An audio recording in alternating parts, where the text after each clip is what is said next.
Hey, hi there, French Vinyl Addict coming out on another video. And yeah, I will be honest with you guys, I didn't have a lot of ideas, or at least precise ideas as what my next video would be like. Then I remember that we had a very interesting conversation lately with other VC members, so vinyl community members, so video makers, if you guys need the translation.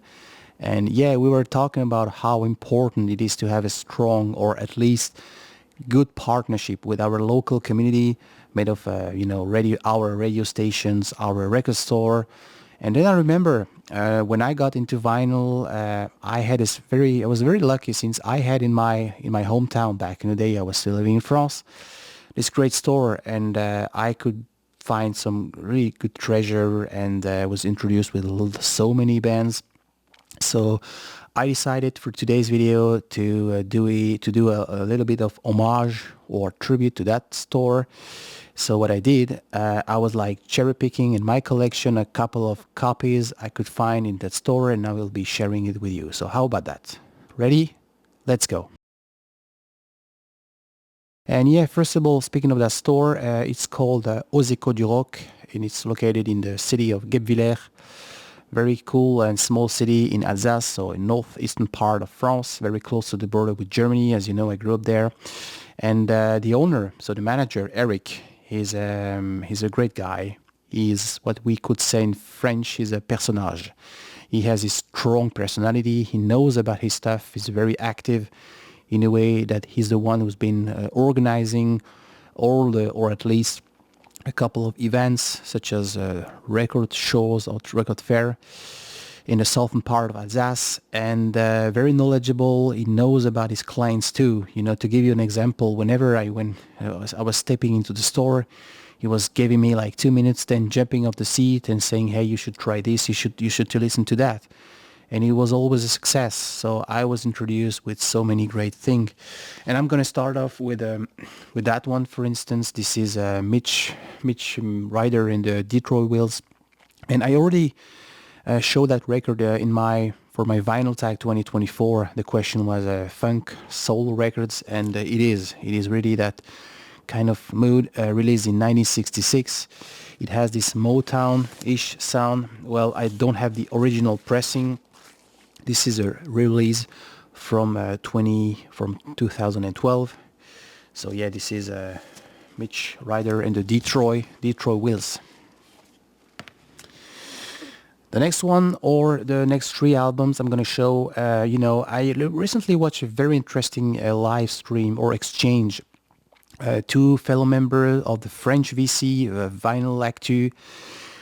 He was hosting a very cool live stream with Olivier, and Olivier used to have his channel. I was really crazy about his channel. He decided to stop the channel, unfortunately, and he was mentioning the garage scene back in the day in the late 60s, from 63 up until 66, 67 was very active in the US, and pretty hard to find albums, mainly because those bands were like recording one hit, and those labels were like university-owned labels, so it's pretty hard to find an album. So a lot of bands disappeared pretty quickly, though a couple of bands managed to do a career, went like psychedelic, and this is for instance one of these bands, psychedelic acid rock band called The Frost. This is their first album. I've got several of that band, the third album as well, Through the Eyes of Love. And main reason they didn't manage to have a success, I think they were not they didn't have enough support from the label. The label was Vanguard, so it was a time when you had Ted Nugent and other artists such as Greenfield Railroad didn't have a lot of chance, so they split after a couple of albums. Even though Dig Wagner managed to do later a great career. He was playing with Peter Gabriel, for instance. But those albums are really interesting. This is psych blues, hard rock blues. So really cool. Next one is another hard blues, proto heavy sound. Same reason. Didn't manage to have a success. As Frost, this is Boomerang featuring Mark Stein, and this is one of these album late 60s with that very typical psych sound. So this is Boomerang. Now we are going to the UK, and next one is a band emerged in the late 60s in a time when prog rock started to become a thing. But this guy was playing a more raw or let's say powerful rock. And they had some support from John Peel, and John Peel helped them to record their second album. I don't have a copy of that second album, which is called Bagger Off, released in 1972. And it's in a way back to the roots. It's powerful, it's raw, it's pure rock and roll. So this is Takwadi. Next one is something also hard rock. So this is Savoy Brown, Mountain, and Grateful Dead all rolled into one, if you could sum up. This is the band Dust. Once again, this is early 70s. This is an American band. Got several albums. This is the first one, self-titled, and Heart Attack. Incredible band, power trio. Mark Bell later joined the Ramones, and it's simply beautiful. From Dry Camel, it's an incredible song. So this is the band Dust. The next one is another band from the US, psychedelic proto-heavy metal sound. Yesterday Children, this band came from Connecticut.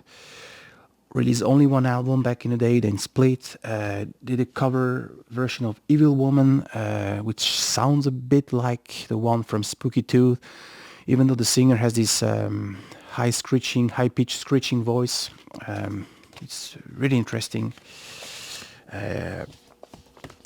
This is not an original press I got. This is a repress, a German pressing, but still sounds pretty decent. Then another band from the UK. This is The Gun. This is a power trio as well. Paul and Adrian Curtis, they were true brothers. This is psychedelic rock. Race with the Devil is probably one of the most popular songs on that one. It's a little bit rich since you have this bold orchestration. You know, you don't have only bass player, bass guitar, drums set. And this is a US press, and this is a release on the Epic label. And last but not least, a record.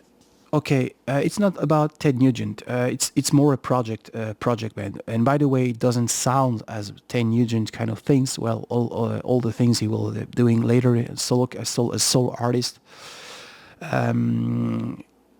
It's an interesting record. It's psychedelic.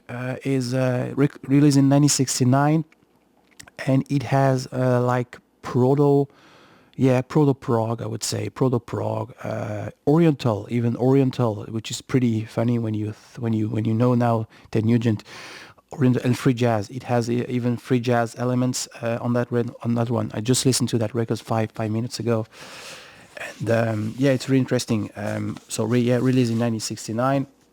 The copy I got was a later repress, 73 something. So yeah. So this is it. Let me know what do you think. Hope you like it, and thanks for watching. Stay tuned for next chapter. Bye bye.